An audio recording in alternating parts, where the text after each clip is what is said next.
India has really identified three areas that are critically important in the global economy. The first, I would say, the digital public infrastructure is something we've never really discussed in the G20, but I think what's been reflected in the discussion is that it is very important, it's very valuable, it has huge potential benefits to all countries, not just developing countries. Of course, South Africa, we're a developing country. India has had the intuition to bring this to the G20, and it's opened up a very interesting discussion. So that, I think, is probably the big idea in the Indian presidency. India has kept it to three priorities, but actually the outcomes are quite substantive in all three.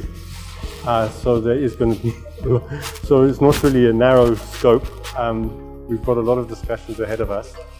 Of course, the cybersecurity aspect is normally quite a difficult discussion in this environment, but it is critically important that the G20 is able to send some kind of message about the need to engage in cybersecurity and the need to ensure greater safety and trust in the online world amongst all participants in the digital economy, especially individuals, newcomers to the internet and to the digital economy, and especially SMEs, but any kind of player within the digital economy that doesn't really have access to any kind of significant financial resources should still also be able to participate safely.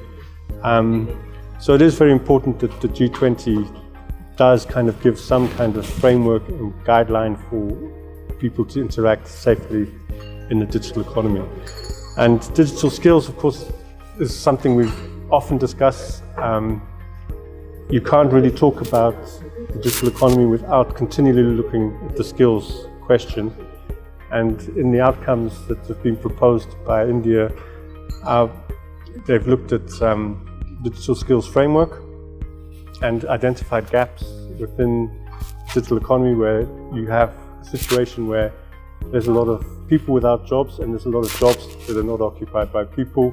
There's a mismatch economically, obviously. So that's something that if the G20 is able to help the global economy to address that, it would make a very big, substantial contribution to economic welfare globally. So I think these are all important aspects.